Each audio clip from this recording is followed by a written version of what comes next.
Hello everyone, कैसे हो आप लोग। तो लास्ट टाइम एक सवाल पूछा था। सपोज मेरे पास 10 एपीआई है और मुझे तीन तीन करके चलाना है। जैसे पहली बार 3 एपीआई चले, किस कोई भी एक कंप्लीट हो तो नेक्स्ट एपीआई क्यू में आ जाए। तो चलिए इसके सॉल्यूशन को समझते हैं। पहले चलिए एक एग्जांपल से समझते हैं। सपोज आपका 10 टास्क है, तो आप क्या करोगे, आप 3 वर्कर लेके आओगे और तीनों वर्कर को बोलोगे कि ये रही टास्क की लिस्ट, आपको काम कंप्लीट करना है। और एक बात और ये भी बोल दो कि जैसी काम कंप्लीट हो जाए आप मुझे बता दो कि सर ये काम हो गया, तो मैं आपको बता दूंगा कि कौन से नंबर का टास्क पिक करना है। तो आपको इसमें 3 वर्कर की जरूरत है, एक काम कराने वाले की जरूरत है जो बताता रहे कि इतने नंबर तक का टास्क हो चुका है। एक टास्क लिस्ट चाहिए। अगर ध्यान से देखोगे तो सेम इसी अप्रोच पे ये भी कंसेप्ट है। चलिए इस चीज को कोड के थ्रू समझते हैं। तो मैं एक फंक्शन बना लेता हूँ फेच डेटा यूजिंग लिमिट के नाम से। तो उसमें 2 पैरामीटर पास कर लेता हूँ। पहला पैरामीटर आईडी और दूसरा पैरामीटर लिमिट।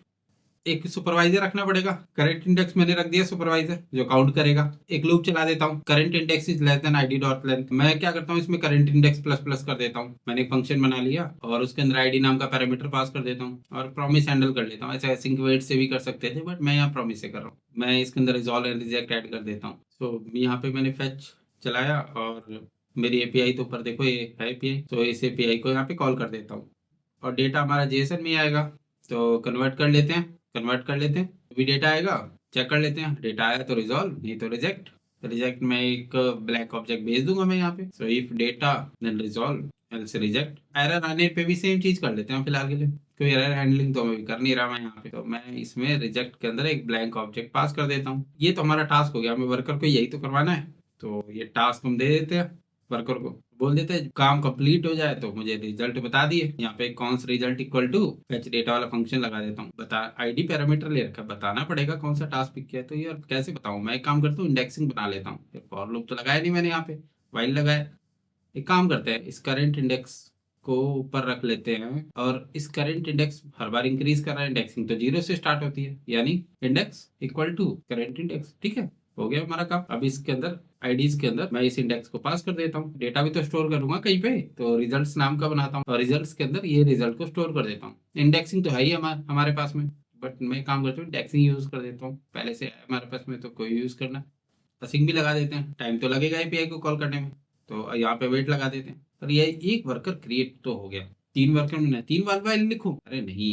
मैं एक काम करता हूँ, एक फंक्शन बना लेता हूँ, फंक्शन में डाल देता हूँ फाइल को। तो मैंने यहाँ पे कट किया और इसको एक फंक्शन में डाल दिया। फैच वर्कर के नाम से फंक्शन बना लेते हैं, हो गया हमारा काम। अच्छा, ये वेट क्यों एरर आ रही है, लगाओ भाई सिंक लगाओ इसके अंदर। अब 3 फंक्शन को रन भी करना है, क्या करें, किक करके रन करें। एक कंसेप्ट होता है, एरे डॉट फ्रॉम की लिमिट पास करो और उतनी बार रन हो जाएगा। फैच ऑल डेटा करके वेरिएबल बनाए और एरे डॉट फ्रॉम, इसके अंदर लेंथ और लिमिट पास कर देता हूँ और इस फंक्शन को भी कॉल करा देते हैं फेच वर्कर। इसे प्रॉमिस डॉट ऑल लगा देता हूँ, नहीं तो ये वर्कर बिना काम किए अगला काम लेने आ जाएंगे। काम कंप्लीट नहीं हुआ, ये वर्कर आ जाएंगे, सर अगला काम बता दो। अरे पहले पिछला तो करो। तो मैंने रिजल्ट थ्रो कर दिया यहाँ पे। अब इस फंक्शन को चला देते हैं, इसमें आईडी और लिमिट पास कर देते हैं, देख लेते हैं कुछ एरर तो नहीं है। एक बार चेक कर लेते हैं। अरे यार, ये आईडी तो हमने इसे अनेबल ही नहीं किया। तो लेट लिमिट इक्वल टू 3 लिख देते हैं। कुछ और इसमें कंसोल लगा देता हूँ, जो भी रिजल्ट आएगा मेरा रिजल्ट प्रिंट हो जाए। सो एक बार चेक कर लेता हूँ यहाँ पे। ये देखो मेरा रिजल्ट आ गया। पर इसमें वन वन बार बार क्यों आ रहा है, लगता है मैंने डायनेमिक नहीं किया इसको। अब मैं चेक कर लेता हूँ, रिफ्रेश कर लेता हूँ मैं इसको। देखो 1 to 10 हमारा डेटा आ गया। अब एक बार नेटवर्क में भी चल लेते हैं।